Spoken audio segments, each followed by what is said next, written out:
नमस्कार। प्रभा साक्षी news network और आप सभी का स्वागत है। दिल्ली विधानसभा चुनाव में सबसे बड़ा सवाल था कि अब की बार किसकी सरकार। तो जवाब लगता है मिल गया है। अब की बार बीजेपी सरकार। 1993 के बाद साल 2025 में अब वो वक्त आ गया है जब बीजेपी अपनी सरकार दिल्ली में बना सकती है। हम आपको बता दें कि 1993 में बीजेपी ने पिछला विधानसभा चुनाव जीता था और अब लगभग 27 साल बाद बीजेपी को 2025 में स्पष्ट बहुमत मिलता दिख रहा है। हम आपको बता दें कि दिल्ली विधानसभा चुनाव के लिए 5 तारीख को जो मतदान हुआ था, उसकी मतगणना का काम आज शुरू हुआ। पोस्टल बैलेट की गिनती हो चुकी है और ईवीएम्स खुल चुकी हैं। ईवीएम्स का जो 1-2 राउंड कई-कई सीटों पर हो चुके हैं। जो शुरुआती रुझान है 70 सीटों के, वो हैं 44 पर बीजेपी को बढ़त है। अपने आप में शानदार बहुमत बीजेपी हासिल कर रही है। दिल्ली में सरकार बनाने के लिए 36 सीटें चाहिए और बीजेपी 44 पर बढ़त बनाए हुए है। हम आपको बता दें कि बीजेपी की पिछली विधानसभा में 8 सीटें थी, तो 44 सीटों पर बीजेपी की बढ़त दिखा रही है कि जनता ने स्पष्ट जनादेश बीजेपी को दे दिया है। जनता ने प्रधानमंत्री नरेंद्र मोदी की गारंटियों पर विश्वास कर लिया है। जनता ने बीजेपी के जो संकल्प पत्र 3 चरणों में आए थे, उसको स्वीकार किया है और बीजेपी ने जो माइक्रो मैनेजमेंट किया था, जो आरएसएस के लोगों ने यहाँ पर तमाम तरह से मेहनत की थी। हम आपको बता दें कि पूरे चुनाव के दौरान आरएसएस के जो लोग हैं, उन्होंने दिल्ली भर में 50,000 ड्राइंग रूम मीटिंग की थी।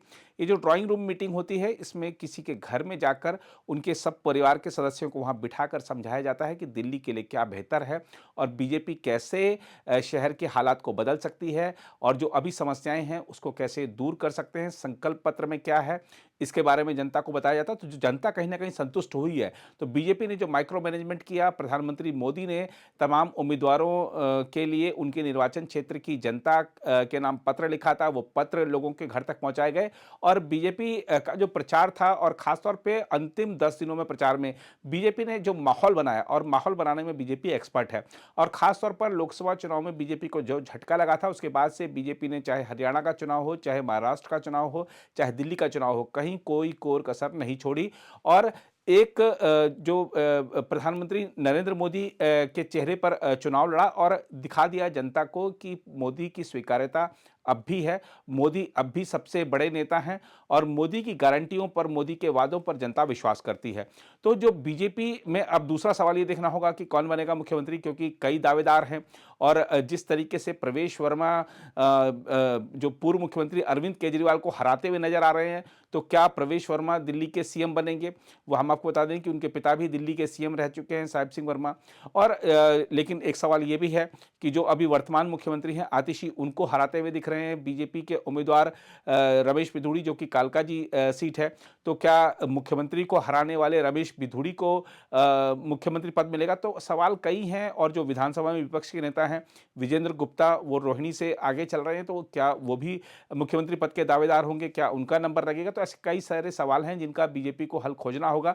लेकिन बीजेपी में हमेशा चौंकाने वाला नाम सामने आता है जब मुख्यमंत्री का चेहरा की बात आती है, तो देखना होगा कि वो कौन होगा। लेकिन फिलहाल बीजेपी ने जो सबसे बड़ी लड़ाई थी, देखिए बीजेपी की इतने राज्यों में सरकारें हैं, 1 दर्जन से ज़्यादा राज्यों में उसकी सरकारें हैं।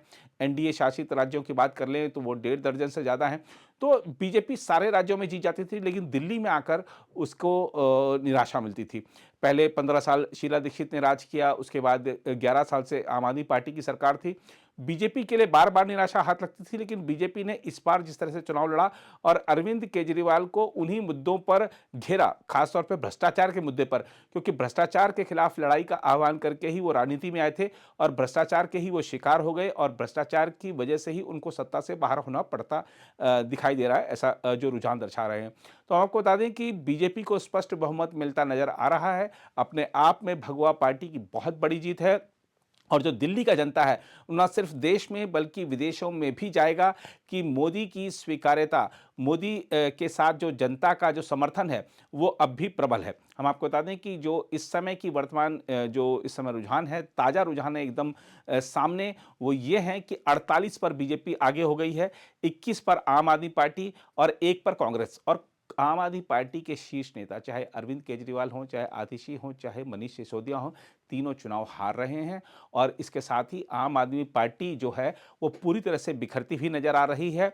जिस तेजी से इस पार्टी का उभार हुआ था, उसी तेजी से अब आम आदमी पार्टी का बिखराव भी होता दिख रहा है। देखना होगा कि जैसे जैसे कुछ अगले जो घंटे हैं वो बहुत महत्वपूर्ण हैं, वो दिखा देंगे कि दिल्ली की जो विधानसभा की दलीय स्थिति क्या होगी।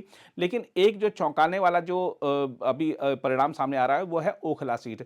ओखला यही जो शाहीन बाग इसी ओखला सीट में ही आता है और शाहीन बाग में आपने देखा था कि किस तरीके से सीएए के खिलाफ आंदोलन हुआ था और शाहीन बाग केंद्र बन गया था सीएए के खिलाफ आंदोलनों का जो देश भर में चल रहे थे।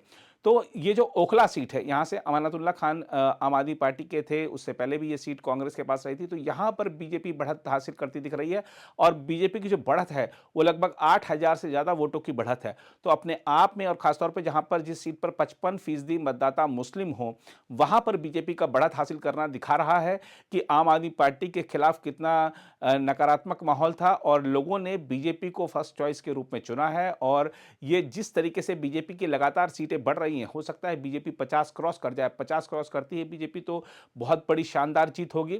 और फिलहाल हम आपको बता दें कि जो अगले कुछ घंटे हैं वो बड़े महत्वपूर्ण हैं। हम आपको बता रहे हैं बार बार कि शुरुआती रुझान है। इस रिपोर्ट का समापन हम आपको ताज़ा रुझान फिर से बताते हुए कर रहे हैं कि 47 बीजेपी, 22 पर आम आदमी पार्टी, 1 पर कांग्रेस। अगले कुछ मिनटों में आपके साथ फिर जुड़ेंगे ताज़ा रुझान लेकर। फिलहाल इस रिपोर्ट पे इतना ही। बाकी देश दुनिया की खबरों के लिए बने रहें आप प्रभा साक्षी के साथ। अगर आप भी लेना चाहते हैं देश दुनिया की तमाम जानकारी तो आज ही सब्सक्राइब करें हमारे चैनल को। साथ ही नीचे दिए बेल आइकन को जरूर दबाएं ताकि हर अपडेट आप तक पहुंच सके।